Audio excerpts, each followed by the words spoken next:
Good morning fifth class. आज date है 18 फरवरी 2021। आज बेटा हम पढ़ेंगे ईवीएस। हमारा chapter 19 seed tales a farmer story. एक सीड बताता है फार्मर की पूरी स्टोरी। इसके कल मैंने आपको फोटोज़ भेजे थे, आपने चैप्टर पढ़ा होगा ये, ठीक है। और इसके डिफ़िकल्ट वर्ड्स भी आपने थ्री टाइम्स लिखे होंगे।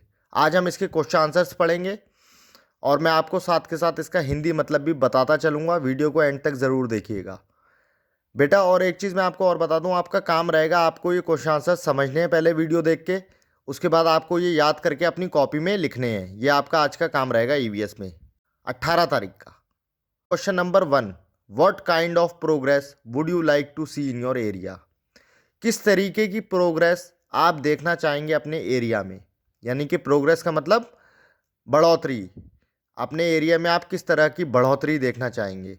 Answer 1, I would like to see well-equipped hospital, better roads, good transport system and a good education system in school। तो हम किस तरीके की प्रोग्रेस देखना चाहेंगे अपने एरिया में कि हमारे जो एरिया है, जैसे हम यहाँ लालपुर रहते हैं, रुद्रपुर भी पास में यहाँ से, तो हम क्या देखना चाहेंगे, वेल इक्विप्ड हॉस्पिटल्स, यानी कि बहुत अच्छे हॉस्पिटल्स और बहुत अच्छी रोडें, better roads, good transport system, यानी कि ट्रांसपोर्ट की सुविधा बढ़िया देखना चाहेंगे हम, with a good education system in school, और एक अच्छा एजुकेशन सिस्टम स्कूल्स में हम देखना चाहेंगे। ये हमारी प्रोग्रेस हम देखना चाहेंगे हमारे एरिया में। Question number 2, are rotis made in your home, from which grains are they made. क्या आपके घर में रोटी बनती है, और बनती है तो वो कौन से ग्रेन से बनती है। आंसर है yes, rotis are made in my home. हाँ, हमारे घर में रोटी बनती है। They are made from wheat and sometimes from rice and ragi. हमारे घर में रोटी बनती है और वो ज़्यादातर कभी कभी व्हीट से बनती है या फिर कभी कभी चावल से भी रोटी बनाई जाती है। Question number 3, in your house what is done to protect grains and pulses from insect.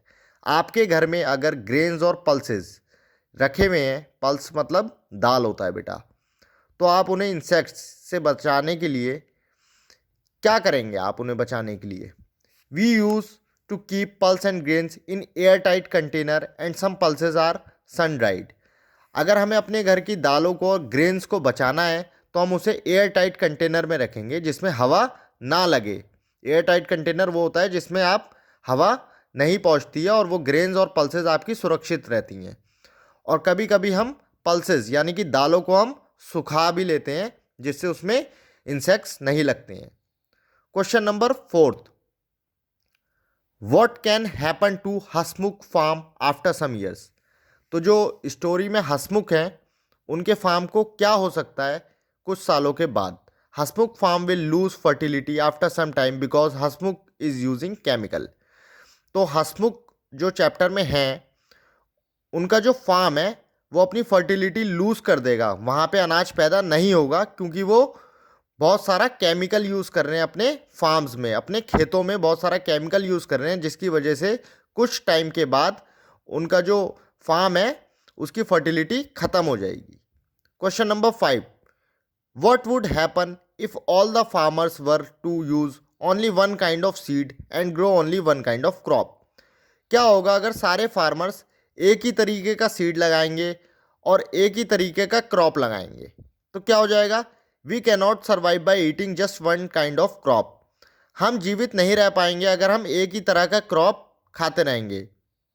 We need dal and सब्जी अलॉन्ग विद राइस। हमें दाल और सब्जी भी चाहिए चावलों के साथ जीवित रहने के लिए। We need many other food to satisfy our taste और ऑल्सो अवर न्यूट्रिशन नीड्स। बहुत तरीके के फूड चाहिए होते हैं, जैसे कि दाल, सब्जी, राइस, क्रॉप्स, बहुत अलग अलग तरीके के चाहिए कि हम अपने टेस्ट को भी सेटिस्फाई कर लें और हमारी बॉडी की जो न्यूट्रिशनल नीड्स हैं हम उसे भी सेटिस्फाई कर लें। ठीक है बेटा, तो मैं उम्मीद करता हूँ आप लोगों को समझ में आया होगा ईवीएस का ये chapter a seed tales a farmer story. आपको ये याद करके अपनी कॉपी में लिखना है। मिलता हूँ आपसे नए वीडियो में नए टॉपिक के साथ। Thank you.